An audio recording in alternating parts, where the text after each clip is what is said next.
Hi పిల్లలు. ఈరోజు మనం చిన్న ఏనుగు చిన్ను కథ వినేద్దాం.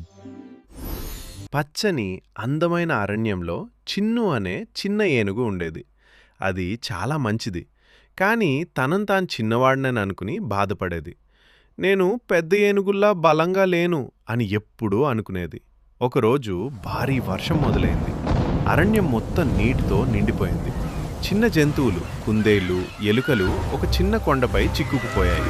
పెద్ద ఏనుగులు సహాయం చేయాలని ప్రయత్నించాయి, కానీ మట్టి దారిలో జారిపడి ముందుకు వెళ్ళలేకపోయాయి. అప్పుడు చిన్ను ధైర్యంగా ముందుకు వచ్చాడు. నేను చిన్నవాడినే, కానీ నేను ప్రయత్నిస్తాను అన్నాడు. చిన్ను జాగ్రత్తగా మట్టిదారిలో నడుస్తూ చిన్న జంతువుల దగ్గరకు చేరాడు. వాటిని సురక్షితంగా బయటికి తీసుకొచ్చాడు. అన్ని జంతువులు ఆనందంగా చిన్నుని ప్రశంసించాయి. చిన్ను కూడా ఆనందంగా నవ్వాడు. అందుకే పిల్లలు, మనము చిన్నవాళ్లమైనా పెద్ద పనులు చేయగలం.